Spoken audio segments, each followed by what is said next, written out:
ಸದಾಗಮೈಕ ವಿಜ್ಞೇಯಂ ಸಮತೀತಕ್ಷರಾಕ್ಷರಂ ನಾರಾಯಣಂ ಸದಾ ವಂದೇ ನಿರ್ದೋಷಾಶೇಷ ಸದ್ಗುಣಂ ವಿಶೇಷಣಾನಿ ಯಾನೀಹ ಕಥಿತಾನಿ ಸದುಕ್ತಿಭಿಃ ಸಾಧಯಿಷ್ಯಾಮಿ ತಾನ್ಯೇವ ಕ್ರಮಾತ್ ಸಜ್ಜನ ಸಂವಿದೇ. ಕಾರ್ಯತಾವಾದ ಅದರ ಬೇರು ತುದಿಗಳನ್ನು ನಾವು ನೋಡಿದೆವು ಹೋದ ಬಾರಿ. ಹಾಗಾದರೆ ಭಾಷೆಯ ಪ್ರಯೋಜನ ಏನು? ಯಾಕಾಗಿ ನಾವು ಮಾತನ್ನು ಆಡ್ತೇವೆ? ಮಾತಿನ ಉದ್ದೇಶ ಏನು?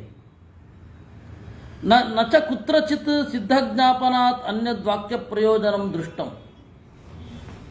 ಎಲ್ಲಿಯೂ ಕೂಡ ಸಿದ್ಧಜ್ಞಾಪನಾತ್ ಅನ್ಯತ್, ಈಗಾಗಲೇ ಇರುವುದನ್ನು ನೆನಪಿಸಲಿಕ್ಕೆ ಭಾಷೆ ಇರೋದು, ಆಗಿ ಹೋದದ್ದನ್ನು ನೆನಪಿಸಲಿಕ್ಕಾಗಿಯೇ ಭಾಷೆ ಇರೋದು. ವರ್ತಮಾನವನ್ನು ಮಾತ್ರ ಭಾಷೆ ನೆನಪಿಸತ್ತೆ ಅಂತ ನೀವೇನಾದರೂ ಹೇಳಿದ್ರೆ, ಪ್ರೆಸೆಂಟ್ ಟೆನ್ಸಿನಲ್ಲಿ ಮಾತ್ರ ಭಾಷೆ ಓಡತ್ತೆ ಅಂತ ನೀವು ಹೇಳಿದರೆ ಸಮಸ್ಯೆ ಅಂತ ಗೊತ್ತಾ? ಪ್ರಾಣಿಗಳಿಗೂ ಭಾಷೆ ಪ್ರೆಸೆಂಟ್ ಟೆನ್ಸನ್ನು ಮಾತ್ರ ಓಡಿಸೋದು. ನಾಯಿ ನೀವು ಹೇಳಿದ ಮಾತುಗಳನ್ನು ಅರ್ಥ ಮಾಡ್ಕೊಳ್ಬಹುದು. ಹೋಗು, ಬಾಲ್ ತಗೊಂಬ, ಹೋಗು, ಅದನ್ನು ಮಾಡು, ಇದನ್ನು ಮಾಡು ಎಲ್ಲ. ಅದಕ್ಕೆ ಇತಿಹಾಸ ಪಾಠ ಮಾಡಲಿಕ್ಕಾಗತ್ತಾ? ಅದರಿಂದಾಗಿ ಸಿದ್ಧಜ್ಞಾಪನಾತ್ ಅನ್ಯತ್ ವಾಕ್ಯ ಪ್ರಯೋಜನಂ ಕುತ್ರಚಿತ್ ನ ದೃಷ್ಟಂ. ಶಬ್ದಕ್ಕೆ ಇತಿಹಾಸವನ್ನು ಹೇಳುವುದನ್ನು ಬಿಟ್ಟರೆ ಇನ್ಯಾವ ಪ್ರಯೋಜನ ಇದೆ? ಸಿದ್ಧ ಅಂದರೆ ಏನು? ಸಿದ್ಧ ಅಂದರೆ ಜ್ಞಾತ್ವೈವ ಹಿ ಇಷ್ಟ ಸಾಧನತಾಂ ಪ್ರವರ್ತತೆ ನಿವರ್ತತೆ ಚ ವಿಪರ್ಯಯೇಣ. ಬಹಳ ಹಿಂದಿನ ಕಾಲದಿಂದ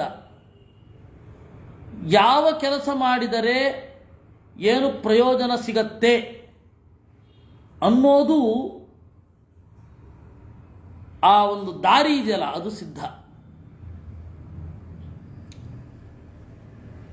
ಏನು ಕೆಲಸ ಮಾಡಿದ್ರೆ ಏನು ರಿಸಲ್ಟ್, ಕಾಸ್ ಅಂಡ್ ಎಫೆಕ್ಟ್, ಇದರ ಜ್ಞಾನವನ್ನು ಸಿದ್ಧ ಅಂತಾನೆ ಕರೀತಾರೆ. ಸಿದ್ಧ ಅಂದರೆ ಆಲ್ರೆಡಿ ನೋನ್ ಅಂತನೋ,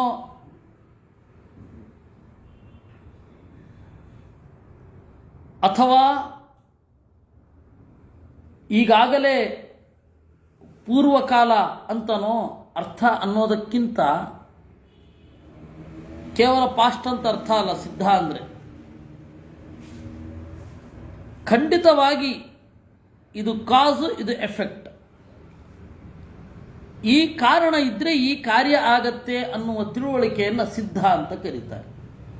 ನಾವು ಆ ಸಿದ್ಧದ ಹಿಂದೆಯೇ ಓಡ್ತಾ ಇರೋದು. ನಿನ್ನ ಜೀವನ ಸುಖವಾಗಿರಬೇಕಾದ್ರೆ ಏನು ಮಾಡಬೇಕು?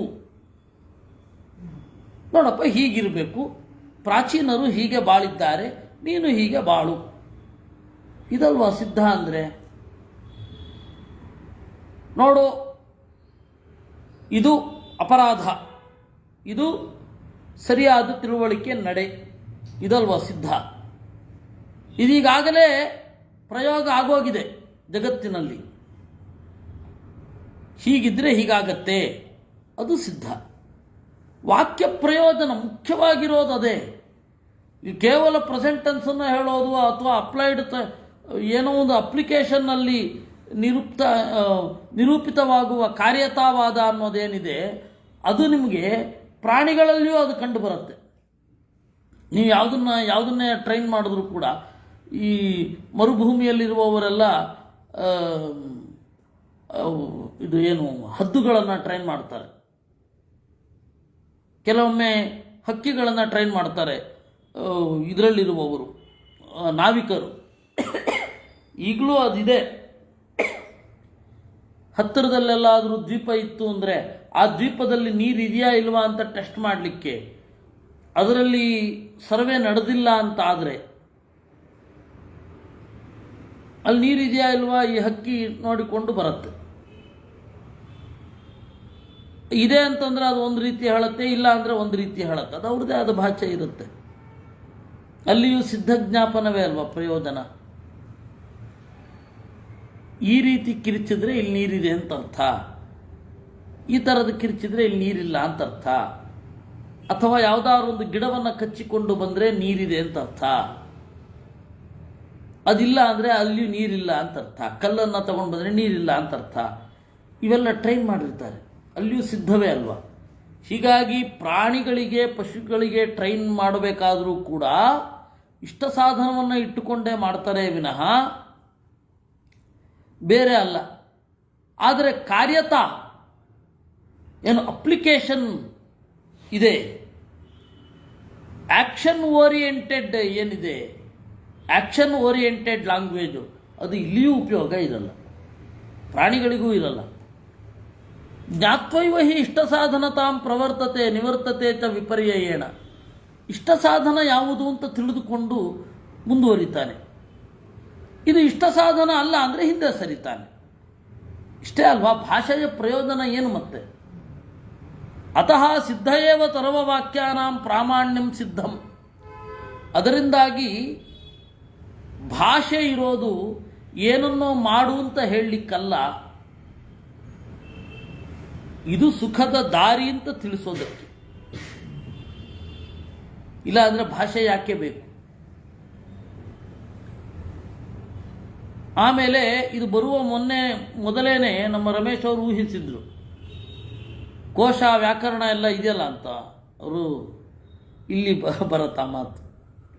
ಪ್ರಸಿದ್ಧಂಚ ವ್ಯಾಕರಣ ನಿರುಕ್ತಾದೀನಾಂ ಸಿದ್ಧ ಮಾತ್ರೆ ಪ್ರಾಮಾಣ್ಯಂ ಸರ್ವವಾದಿನಾಂ. ಈಗ ವ್ಯಾಕರಣ ಇದೆ, ಏನು ಹೇಳುತ್ತೆ, ಈ ಅರ್ಥದಲ್ಲಿ ಈ ಶಬ್ದ ನಿಪಾತಿತವಾಗಿದೆ ಅಂತ ಅನ್ನತ್ತೆ. ಅದು ಸಿದ್ಧ ಅಲ್ವಾ. ಸಿದ್ಧ ಹೌದಾ ಅಲ್ವಾ. ಅದು ಸಿದ್ಧವೇ. ಈಗಾಗಲೇ ಇದೆ, ಈ ಪದಕ್ಕೆ ಈ ಅರ್ಥ ಗೊತ್ತಿಲ್ಲ ನಮಗೆ, ವ್ಯಾಕರಣ ಹೇಳುತ್ತೆ. ಸೂತ್ರ ರಚನೆ ಆಗೋದು ಈಗಾಗಲೇ ಇದ್ದ ಭಾಷೆಯ ಮೇಲೆ.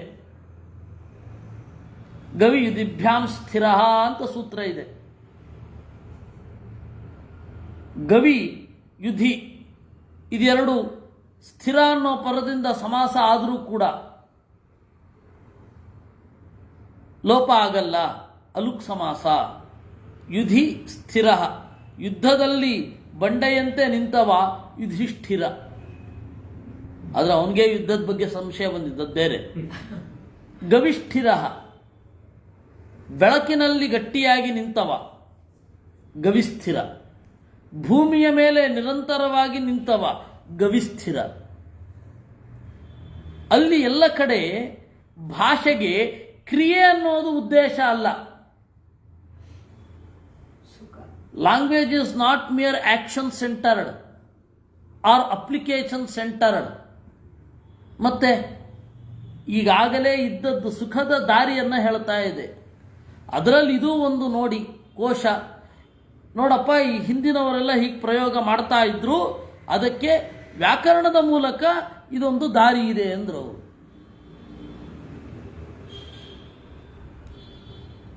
ಅಲ್ಲಿ ಎಲ್ಲ ಆಕ್ಷನ್ ಸೆಂಟರ್ಡ್ ಅಲ್ಲ, ಅದು ಆಕ್ಷನ್ ಬೇಸ್ಡ್ ಅಲ್ಲ. ಪ್ರಸಿದ್ಧಂಚ ವ್ಯಾಕರಣ ನಿರುಕ್ತಾದೀನಾಂ. ಅಲ್ಲಿ ನನಗದೇ ನಗು ಬರೋದು. ಭಾಷೆ ಯಾವ ರೀತಿ ಮುಂದುವರಿತಾ ಹೋಗುತ್ತೆ ಅಂದರೆ ಪೂರ್ವ ನಿಪಾತ, ಪರನಿಪಾತ ಅಂತೆಲ್ಲ ಬರುತ್ತೆ. ಕೆಲವೊಂದು ಪದಗಳು ಆಹಿತಾಗ್ನಿ,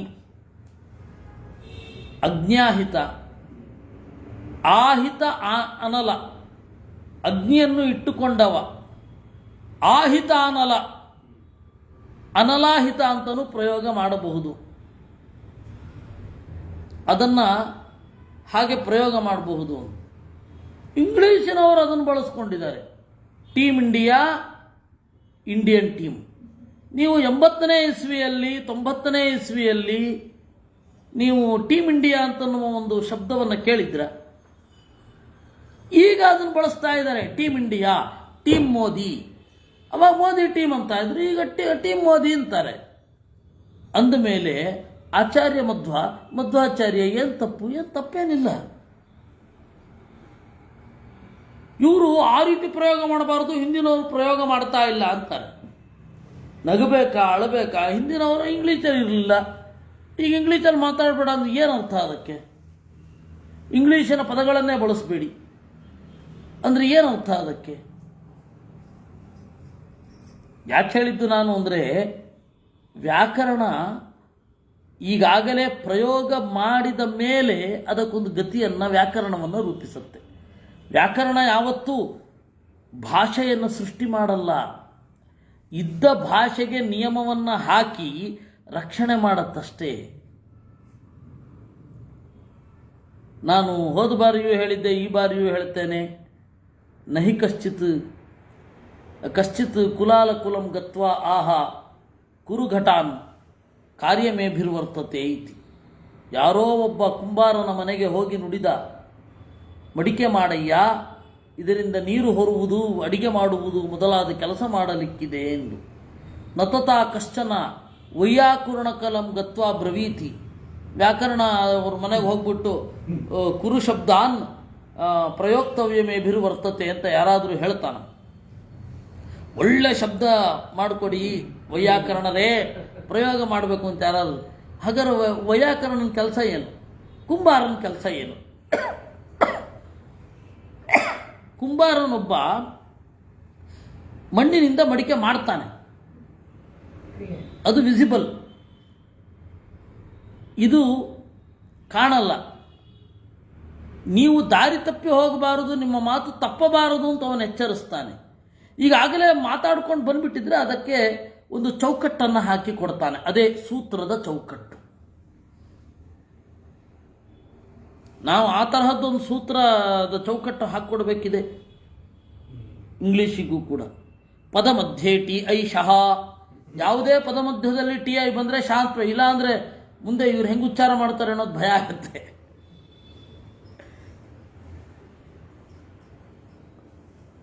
ಅಂದರೆ ವ್ಯಾಕರಣ ಮಾಡೋ ಕೆಲಸ ಏನು? ಈಗಾಗಲೇ ಪ್ರಯೋಗ ಮಾಡ್ತಾ ಇರುವ ಶಬ್ದಗಳನ್ನು ಅದನ್ನು ತಿದ್ದಲಿಕ್ಕಾಗಲ್ಲ, ಅದನ್ನು ಓವರ್ಕಮ್ ಮಾಡಲಿಕ್ಕಾಗಲ್ಲ, ಅದನ್ನು ನಿಷೇಧ ಮಾಡಲಿಕ್ಕಾಗಲ್ಲ. ಯಾರಾದರೂ ನಿಷೇಧ ಮಾಡಲಿಕ್ಕಾಗತ್ತಾ ಭಾಷೆಯನ್ನು? ಏನು ಭೀಕರ! ಒಂದು ಭಾಷೆಯನ್ನು ನಿಷೇಧ ಮಾಡಲಿಕ್ಕಾಗೋದೇ ಇಲ್ಲ. ಇದನ್ನು ನೀವು ಮಾತನಾಡಬಾರದು ಅಂತ, ಮಾತನಾಡಿದ್ರೆ ಶಿಕ್ಷೆ ಕೊಡಬಹುದು ಅಂತ ಹೇಳಬಹುದು. ಆದರೆ ನೀವು ಶಿಕ್ಷೆ ಕೊಡದೆ ಹೋದರೂ ಕಾಲಕ್ರಮೇಣ ಅದನ್ನು ಮರೆತು ಬೇರೆ ಮಾತಿಗೆ ಅಂಟ್ಕೋತಾರೆ. ಅದರಿಂದಾಗಿ ಭಾಷೆ ಅನ್ನೋದು ಸಿದ್ಧವನ್ನು ನೆನಪಿಸುತ್ತೇ ವಿನಃ ಕ್ರಿಯೆಯನ್ನು ಪ್ರಚೋದಿಸಲಿಕ್ಕಾಗಿ ಮಾತ್ರ ಇರೋದಿಲ್ಲ. ತದನಂಗೀಕಾರೇ ಚ ಸರ್ವಶಬ್ದ ವ್ಯವಹಾರ ಸಿದ್ಧಿ. ಇಲ್ಲ, ಭಾಷೆ ಕ್ರಿಯೆಯನ್ನು ಮಾತ್ರ ಹೇಳುತ್ತೆ ಅಂದರೆ ವ್ಯಾಕರಣ ಕೋಶ ಅಪ್ರಮಾಣ ಆಗೋಗುತ್ತೆ. ಏನು ಕ್ರಿಯೆನ ಹೇಳ್ತಾ ಇದೆ, ಈ ಪದಕ್ಕೆ ಈ ಅರ್ಥ ಅಂತ ಅಷ್ಟೇ ಹೇಳುತ್ತೆ. ವ್ಯಾಕರಣ ಆಗಲಿ, ಲೆಕ್ಸಿಕನ್ ಕೋಶ ಆಗಲಿ. ಸ್ವರವ್ಯಯಂ ಸ್ವರ್ಗನಾ ತ್ರಿದಿವಸ್ತ್ರಿದಶಾಲಯ ಅಂತ ಹೇಳುತ್ತೆ. ಸ್ವಹ ಅನ್ನುವ ಶಬ್ದ ಅವ್ಯಯವಾಗಿದೆ ಅಂತ ಹೇಳುತ್ತದೆ ಕೋಶ. ಅದರಿಂದ ಯಾವುದೇ ಕೋಶ ಈ ಶಬ್ದ ಈ ಲಿಂಗದಲ್ಲಿ ಇದೆ, ಈ ಶಬ್ದ ಎರಡು ಅರ್ಥಗಳನ್ನು ಹೇಳುತ್ತೆ, ಈ ಶಬ್ದ ಪರ್ಟಿಕ್ಯುಲರ್ ಆಗಿ ಇದೇ ಸಂಗತಿಯನ್ನು ಹೇಳುತ್ತೆ, ಇದೆಲ್ಲ ಕೋಶದ ಕೆಲಸ. ಇದನ್ನು ತಿಳ್ಕೊಂಡು ಏನಾದ್ರು ಮಾಡು ಅಂತ ಹೇಳುತ್ತಾ ಕೋಶ? ನನ್ನನ್ನು ಪ್ರಯೋಗಿಸಿವು ಅಂತೇನು ಹೇಳಲ್ಲ. ಅದು ಎಷ್ಟೋ ಬಾರಿ ಪ್ರಯೋಗ ಮಾಡಲಿಕ್ಕೆ ಯೋಗ್ಯವೂ ಆಗಿರಲ್ಲ. ಆ ಕಾಲದಲ್ಲಿ ಬಳಸ್ತಾ ಇದ್ರು, ಈ ಕಾಲದಲ್ಲಿ ಬಳಸಿದ್ರೆ ಅದು ಅರ್ಥ ಆಗತ್ತೋ ಇಲ್ಲೋ ಗೊತ್ತಿಲ್ಲ.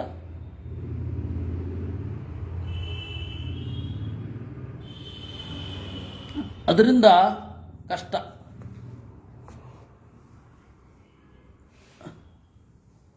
ಇಷ್ಟು ಮಧ್ವಾಚಾರ್ಯರ ಮಾತು. ಅದರಿಂದ ತಾತ್ಪರ್ಯ ಏನು ಅಂದರೆ, ಭಾಷೆಯ ಪ್ರಯೋಜನ ಸುಖ ಪ್ರಾಪ್ತಿಯೇ ವಿನಃ ಕ್ರಿಯೆಯ ಪ್ರಚೋದನೆ ಅಲ್ಲ. ಪ್ರವೃತ್ತಿಷ್ಟು ಇಷ್ಟಸಾಧನತಾ ಜ್ಞಾನಾತ್ ನಿವೃತ್ತಿ ಅನಿಷ್ಟ ಸಾಧನತ್ವ ಜ್ಞಾನಾತ್ ಯುಜ್ಯತೆ. ಹಾಗಾದರೆ ಇದು ಪದ್ಮನಾಭ ತೀರ್ಥರನ್ನು ನೋಡ್ತಾ ಇರೋದು. ಅವ್ರು ಇನ್ನೂ ತಮಾಷೆ ಮಾಡಿ ಹೇಳ್ತಾರೆ, ಯಾವುದೇ ಒಂದು ಕ್ರಿಯೆಯಲ್ಲಿ ತೊಡಗೋದು ನನ್ನ ಇಷ್ಟಕ್ಕೆ ಸಾಧನ ಹೌದಾ ಅಲ್ವಾ ಅಂತ ಒಬ್ಬ ನೋಡ್ತಾನೆ. ಇಷ್ಟ ಸಾಧನತಾ ಜ್ಞಾನ ಬಂತು ಅಂದರೆ ಮುಂದುವರಿತಾನೆ. ನನಗಿಷ್ಟ ಸಾಧನ ಅಲ್ಲ ಅಂದರೆ ಮುಂದುವರಿಯಲ್ಲ. ಬೆಂಕಿ ಹಿತ, ಬೆಂಕಿ ಅಗತ್ಯ, ಇಷ್ಟ ಸಾಧನ. ಚಳಿಗಾಲದಲ್ಲಿ ಬೆಂಕಿ ಬೇಕು, ಇಷ್ಟ. ಆರೋಗ್ಯಕ್ಕೆ ಸಾಧನ, ಇಷ್ಟ ಸಾಧನ. ಇಷ್ಟವಾದದ್ದು ಆರೋಗ್ಯ, ಆರೋಗ್ಯಕ್ಕೆ ಸಾಧನವಾದದ್ದು ಬೆಂಕಿ. ಅದನ್ನು ಹುಷಾರಾಗಿ ಬಳಸಬೇಕು. ಭಾಷೆಯ ಉದ್ದೇಶ ಏನು? ಅನಿಷ್ಟ ನಿವೃತ್ತಿಯನ್ನು ತಿಳಿಸುತ್ತೆ, ಇಷ್ಟ ಪ್ರಾಪ್ತಿಯನ್ನು ತಿಳಿಸುತ್ತೆ. ಇದು ಅನಿಷ್ಟ ಅಂತ ಗೊತ್ತಾದರೆ ಹಿಂದೆ ಸರಿತಾನೆ, ಇಷ್ಟ ಅಂತ ಗೊತ್ತಾದರೆ ಮುಂದೆ ಹೋಗ್ತಾನೆ, ಮುಂದುವರಿಯುತ್ತಾನೆ. ಹಾಗಾದರೆ ಪ್ರವೃತ್ತಿ ಆಗುವುದು ಭಾಷೆಯಿಂದ ಅಲ್ಲ, ಜ್ಞಾನದಿಂದ. ಕೇವಲ ಭಾಷೆ ಹೋಗು ಯಾಗ ಮಾಡು ಅಂದರೆ ಯಾಗ ಮಾಡಿಬಿಡ್ತಾನ? ನಿಮಗೆ ಅದ್ರದ್ದು ಬೇಸಿಕ್ ಸೆನ್ಸೇ ಇಲ್ಲ ಅಂತಂದು. ಜ್ಞಾತ್ವೈವ ಇತ್ಯಾದಿನ ವ್ಯಾಕರಣ ನಿರುಕ್ತಾದೀನಾಂ ಆಖ್ಯಾತಾದಿ ಶಬ್ದಸ್ವರೂಪೇ ಛಂದಶಾಸ್ತ್ರಸ್ಯ ಗಾಯತ್ರ್ಯಾದಿ ಛಂದಸ್ವರೂಪೇ ಜ್ಯೋತಿಷ್ಶಾಸ್ತ್ರಸ್ಯ ಸಂವತ್ಸರಾದಿ ಕಾಲಸ್ವರೂಪೇ ಯಥಾ ಪ್ರಾಮಾಣ್ಯಂ ತಥಾ ವೇದಾನಾಂ ಸಿದ್ಧರೂಪೇ ಪ್ರಾಮಾಣ್ಯಂ ಯುಜ್ಯತ ಇತ್ಯಾಹ ಪ್ರಸಿದ್ಧಂಚೇತಿ. ಈಗ ವ್ಯಾಕರಣದಲ್ಲಿ ವಿಭಕ್ತಿ, ಆಖ್ಯಾತ ಪ್ರತ್ಯಯ ಎಲ್ಲ ಹೇಳ್ತಾರೆ. ಕರ್ತವ್ಯ ಅನ್ನುವಲ್ಲಿ ತವ್ಯ ಪ್ರತ್ಯಯ ಇದೆ. ತವ್ಯ ಪ್ರತ್ಯಯ ಕರ್ತವ್ಯ ಅಂತ ಆಗತ್ತೆ. ವದಧಾತುವಿನ ಮೇಲೆ ತವ್ಯ ಪ್ರತ್ಯಯ ಬಂದರೆ ವಕ್ತವ್ಯ ಅಂತ ಆಗತ್ತೆ. ಇದು ತವ್ಯ ಪ್ರತ್ಯಯ. ಇದನ್ನು ತಗೊಂಡು ಏನು ಮಾಡಲಿಕ್ಕಿದೆ? ಕ್ರಿಯೆ ಏನು ಮಾಡಲಿಕ್ಕಿದೆ ಹೇಳಿ?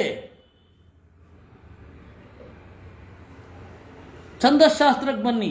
ಮೋ ಮೋ ಗೋ ಗೋ ವಿದ್ಯುನ್ಮಾಲಾ ಅಂತ. ವಿದ್ಯುನ್ಮಾಲಾ ಲಕ್ಷಣ. ಮಗಣ ಮಗಣ, ಗುರು ಗುರು ಇದ್ದರೆ ಒಂದು ಅಕ್ಷರದಲ್ಲಿ ಅದನ್ನು ವಿದ್ಯುನ್ಮಾಲಾ ಅಂತ ಹೇಳಿ ಕರೀತಾರೆ. ಗಣಗಳನ್ನು ಹೇಳ್ತಾರೆ. ಸರ್ವಗುರುರು ಮಗಣಃ, ಎಲ್ಲವೂ ಗುರು ಇದ್ದರೆ ಮಗಣ.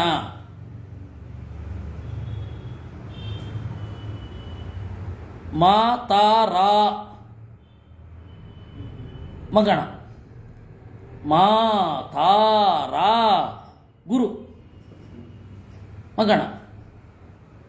ಹೀಗಾಗಿ ಈ ಮಗಣ ಏನು ಕ್ರಿಯೆಯನ್ನು ಪ್ರಚೋದನೆ ಮಾಡ್ತಾ ಇದೆ ನಿಮಗೆ? ಜ್ಯೋತಿಷ್ಶಾಸ್ತ್ರದಲ್ಲಿ ಈ ಗ್ರಹಗಳ ಯೋಗ ಇದ್ರೆ ಇದು ಏನು ಕ್ರಿಯೆ ಪ್ರಚೋದನೆ ಮಾಡ್ತಾ ಇದೆ ಅದು ನಿಮಗೆ? ಹೀಗಾಗಿ ಕ್ರಿಯಾ ಪ್ರಚೋದಕ ಅನ್ನೋದು ಇಷ್ಟ ಸಾಧನ ಅಂತ ಗೊತ್ತಾದರೆ ಇಷ್ಟ ಸಾಧನತಾ ಜ್ಞಾನದಿಂದ ಪ್ರವೃತ್ತಿ, ಅನಿಷ್ಟ ಸಾಧನತಾ ಜ್ಞಾನದಿಂದ ನಿವೃತ್ತಿ ಅಷ್ಟೇ ಅಂತ ಅಂದರು ಇದು ಪದ್ಮನಾಭ ತೀರ್ಥರು. ಇನ್ನು ತತ್ವಮಂಜರಿಗೆ ಬರೋಣ. ನನು ಯಜ್ಞಾದಿ ಕರ್ತವ್ಯತಾ ಜ್ಞಾಪನಂ ಹಿ ವಾಕ್ಯ ಪ್ರಯೋಜನಂ ಅಥ ಕಥಂ ಕರ್ತವ್ಯತಾಯಾಂ ಅತಾತ್ಪರ್ಯಂ ಇತ್ಯತಃ ನ ಚ ಕುತ್ರಚಿದಿತಿ.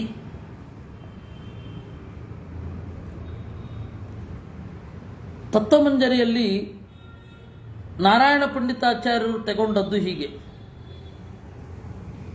ಯಜ್ಞ ಮೊದಲಾದವುಗಳನ್ನು ಮಾಡಿ ಅಂತ ಹೇಳೋದೇ ವಾಕ್ಯದ ಪ್ರಯೋಜನ, ವೇದ ವಾಕ್ಯದ್ದು. ಅದರಿಂದಾಗಿ ವೇದಕ್ಕೆ ಕ್ರಿಯೆಯೇ ಗುರಿ ಅಂತ ಹೇಳ್ತೇವೆ. ಏನು ತಪ್ಪು? ಅದಕ್ಕೆ ನಚಕುತ್ರಚಿತ್ ಅಂತ ಮಧ್ವಾಚಾರ್ಯ ಹೇಳಿದ್ದು ನೋಡಿ. ಸ್ವರ್ಗಕಾಮೋ ಯಜೇತ ಇತ್ಯಾದಿ ವಿಧಿವಾಕ್ಯೇಪಿ ಯಜನಕ್ರಿಯಾಯಾ ಸ್ವರ್ಗಸುಖಾಖ್ಯ ಇಷ್ಟಸಾಧನತಾ ಜ್ಞಾತ್ವೈವ ಹಿ ಪ್ರವರ್ತತೆ. ಸ್ವರ್ಗಕಾಮೋ ಯಜೇತ ಅಂತನ್ನುವ ವಿಧಿವಾಕ್ಯದಲ್ಲಿ ಯಜನಕ್ರಿಯೆ ಅನ್ನೋದು ಸ್ವರ್ಗವೆಂಬ ಇಷ್ಟಕ್ಕೆ ಸಾಧನ ಅಂತ ತಿಳ್ಕೊಂಡೇ ಪ್ರವೃತ್ತಿ ಮಾಡೋದೇ ವಿನಃ ಹೇಳಿದ್ರು ಮಾಡಿಬಿಟ್ಟೆ ಅಂತಲ್ಲ. 100 ಮೈಲು ಓಡು ಅಂತ ಹೇಳಿದ್ಬಿಟ್ಟು ಟಕ್ಕಂದು ಓಡ್ಲಿಕ್ಕೆ ಶುರು ಮಾಡ್ಬಿಡ್ತಾನೆ ಯಾರಾದರೂ. ನನಗಿಷ್ಟ ಸಾಧನ ಹೌದಾ ಅಲ್ವಾ ಅನ್ನೋದಲ್ವಾ ನೋಡೋದು ಅವನು. ನ ವಿಧಿ ಮಾತ್ರ ವಿಷಂಭುಂಕ್ಷ್ವ ಇತ್ಯಾದಿ ವಿಧೌ ಸತ್ಯಪಿ ವಿಪರ್ಯಯೇಣ ಅನಿಷ್ಟ ಸಾಧನತಾ ಜ್ಞಾನೇನ ನಿವರ್ತತೆ ಚ. ಹೋಗಿ ಮಣ್ಣು ತಿನ್ನು ಅಂತಾನೆ ತಂದೆ ಸಿಟ್ಟಿನಿಂದ ಮಗನಿಗೆ. ಹೋದ ಮಣ್ಣು ತಿನ್ಬಿಡ್ತಾನ. ಮಣ್ಣು ತಿನ್ನು ಅಂತನ್ನೋದರ ಅಭಿಪ್ರಾಯ ಏನು ಅಂದರೆ, ಅಯ್ಯೋ ವ್ಯರ್ಥವಾದ ಕೆಲಸ ಮಾಡಬೇಡ, ಈ ಕೆಲಸದಿಂದ ನೀನು ಅನಿಷ್ಟವನ್ನು ಎದುರಿಸ್ತೀ, ಅದರಿಂದಾಗಿ ಅನಿಷ್ಟ ನಿವೃತ್ತಿಗಾಗಿ ವಾಕ್ಯ ಪ್ರಯೋಗ. ಅಂದರೆ ಈ ಕೆಲಸ ಮಾಡಿದ್ರೆ ನಮ್ಮಪ್ಪನಿಗೆ ಇಷ್ಟ ಇಲ್ಲ, ಆಮೇಲೆ ಈ ತರಹದ ಒಂದು ಸಮಸ್ಯೆ ಇದೆ ಅಲ್ಲಿ. ವಿಷಂಭುಂಕ್ಷ್ವ, ಅಯ್ಯೋ ಇದನ್ನು ತಿಂತ್ಯಾ, ಅದಕ್ಕಿಂತ ವಿಷ ತಿನ್ನೋದು ಬೆಸ್ಟು ಅಂತೇವೆ. ಅದರ ಅರ್ಥ ತಂದೆ ಹೇಳಿದ್ದಾನೆ ವಿಷ ತಿನ್ನು ಅಂತ ಹೋಗಿ ತಿನ್ಬಿಡೋಲ್ಲ. ಅದರ ಅಭಿಪ್ರಾಯನೇ ಅರ್ಥ ಮಾಡ್ಕೊಳ್ಳೋದು. ಹೀಗಾಗಿ ಕೇವಲ ಕ್ರಿಯಾಪದ ಅನ್ನೋದು ಅಥವಾ ಒಂದು ವಾಕ್ಯ ಅನ್ನೋದು ಕ್ರಿಯೆಯನ್ನು ತೊಡಗಿಸಿ ಬಿಡೋಲ್ಲ. ಕ್ರಿಯೆಯನ್ನು ಹೇಳಿದರೂ ಕೂಡ ಯೋಚನೆ ಮಾಡ್ತಾರೆ, ಇದು ನನಗೆ ಇಷ್ಟ ಸಾಧನವೋ ಅನಿಷ್ಟ ನಿವೃತ್ತಿಯೋ ಅಂತ. ಅದರಿಂದಾಗಿ ಅತಃ ಇಷ್ಟ ಸಾಧನಕ್ಕೆ ಸಿದ್ಧೇ ಸರ್ವವಾಕ್ಯಾನ ಪ್ರಾಮಾಣ್ಯ. ಒಂದು ವಾಕ್ಯ ಇಷ್ಟ ಸಾಧನವನ್ನು ಹೇಳುತ್ತೆ. ಇಷ್ಟ ಸಾಧನಂಚ ಭಗವಾನೇವ. ಇಷ್ಟ ಸಾಧನ ಯಾರು? ದೇವರೇ. ಇಷ್ಟವಾದದ್ದು ಸುಖಕ್ಕೆ ಸಾಧನ ದೇವರು. ಇದನ್ನ ಅನುವ್ಯಾಖ್ಯಾನದಲ್ಲಿ ಕಾರ್ಯಂ ಸಾಧನಮಿಷ್ಟಸ್ಯ ಭಗವಾನಿಷ್ಟ ದೇವತಾ ಇತಿ ಅನುವ್ಯಾಖ್ಯಾನಯಾಂ. ದೇವರೇ ಇಷ್ಟ ಸಾಧನ. ಮುಖ್ಯೇಷ್ಟಂ ವಾ ಸುಮನಸಾಂ ಅಂತ ಅಲ್ಲೇ ಮುಂದೆ ಬರುವಂತಹ ಮಾತು. ಸಿದ್ಧ ಮಾತ್ರೇ ಶಬ್ದಸ್ವರೂಪಾದಾವೇವ ನತು ಕಾರ್ಯೇ ವ್ಯಾಕರಣಾತ್ ಜನಂಗೀಕಾರೇ ಸುಶಬ್ದ ಅಪಶಬ್ದ ವಿಭಾಗೆ ಪ್ರಮಾಣಾಭಾವಾತ್ ವ್ಯವಹಾರ ಸಿದ್ಧಿ. ವ್ಯಾಕರಣವನ್ನು ಒಪ್ಪದೇ ಹೋದರೆ ಒಳ್ಳೆಯ ಶಬ್ದ ಯಾವುದು, ಕೆಟ್ಟ ಶಬ್ದ ಯಾವುದು? ಪ್ರಮಾಣವೇ ಇಲ್ಲ, ವ್ಯವಹಾರವೇ ಮಾಡಲಿಕ್ಕಾಗಲ್ಲ. ಪ್ರಾಬ್ಲಮ್ ಏನು ಅಂದರೆ, ಮುಂದೆ ಕೆಲವು ಈಗೇನೋ ಕರೆಕ್ಟು ವಾಕ್ಯಗಳನ್ನು ನಾವು ಹೀಗೆ ಪ್ರಯೋಗ ಮಾಡ್ತಾ ಇದ್ದೀವಿ, ಮುಂದೆ ಅದು ಹೋಗಿ ಹೋಗಿ ಹೋಗಿ ಹೋಗಿ ಹೋಗಿ ಏನೇನೋ ಅರ್ಥ ಆಗಿಬಿಡತ್ತೆ. ಈಗ ಅದೇ ನಾನು ಹೇಳಿದ್ನಲ್ಲ, ಮೆಸೇಜ್ ಮೀ ಅನ್ಬಾರ್ದಂತೆ. ಅಡ್ವಾನ್ಸ್ಡ್ ಇಂಗ್ಲೀಷ್ ಏನು, ಹಿಟ್ ಮೀ ಅಪ್ ಅಂತ ತೆಗೆದು ತಲೆ ಮೇಲೆ ಹೊಡಿ. ಅಡ್ವಾನ್ಸ್ಡ್ ಇಂಗ್ಲೀಷ್ ಅಂತ ನಾವು ಹೇಳೋದೇನು ಅಂದರೆ, ಇವಾಗಿದೇನೋ ಕರೆಕ್ಟು, ಆದರೆ ಇನ್ನೂ 50-60 ವರ್ಷಗಳಾಗ್ತಿದ್ದ ಹಾಗೆ ಈ ಭಾಷೆ ಅಗಮ್ಯ ಆಗೋಗುತ್ತೆ. ವ್ಯಾಕರಣದ ಕಟ್ಟುಪಾಡು ಇತ್ತು ಅಂತಂದರೆ ಅದು ಅಗಮ್ಯ ಆಗುವ ಸಾಧ್ಯತೆಗಳಿಲ್ಲ. ವ್ಯಾಕರಣ ಇರೋದೇ ಅದಕ್ಕಾಗಿ. ಅದರಿಂದ ವ್ಯಾಕರಣ ಇರೋದು ಒಳ್ಳೆಯ ಶಬ್ದ ಮತ್ತು ಅಪಶಬ್ದವನ್ನು, ಆ ವ್ಯಾಕರಣದ ವಾಕ್ಯಗಳು ಕಾರ್ಯತಾವನ್ನು ಹೇಳ್ತಾ ಇದೆಯಾ? ಇಲ್ಲ ಅಲ್ವಾ?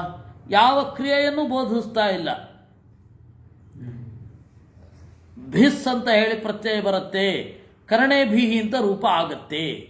ಆದರೆ ಲೋಕದಲ್ಲಿ ಅಥೋಭಿಸ ಐಸ್ ಅಂತನ್ನುವ ಸೂತ್ರದಿಂದ ಕರಣೈಹಿ ಅಂತ ರೂಪ ಆಗತ್ತೆ. ನಾವು ವೇದದಲ್ಲಿ ಭದ್ರಂ ಕರ್ಣೇಭಿಶೃಣುಯಾಮ ದೇವಾಃ ಭದ್ರಂ ಪಶ್ಯೇಮಾಕ್ಷಭಿರ್ಯಜತ್ರಾ ಅಂತ ನೋಡ್ತೇವೆ.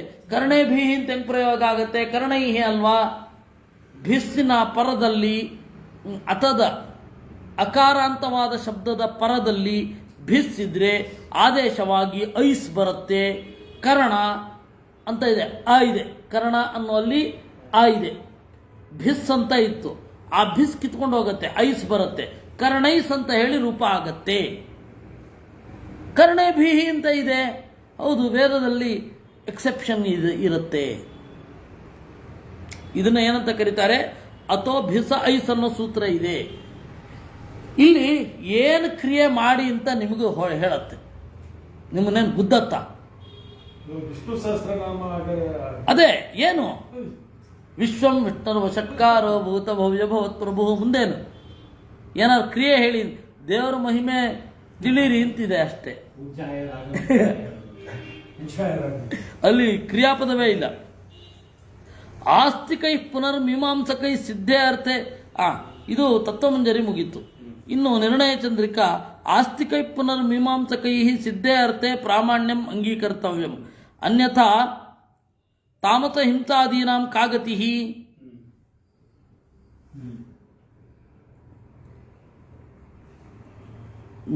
ಆಸ್ತಿಕರಾದ ಮೀಮಾಂಸಕರು ಕೇವಲ ಕಾರ್ಯತಾವನ್ನಲ್ಲ, ಸಿದ್ಧದಲ್ಲಿ ಅರ್ಥ ಇದೆ ಅನ್ನೋದನ್ನು, ಸಿದ್ಧಾರ್ಥವನ್ನು ಒಪ್ಪಬೇಕು ಪದಗಳಿಗೆ.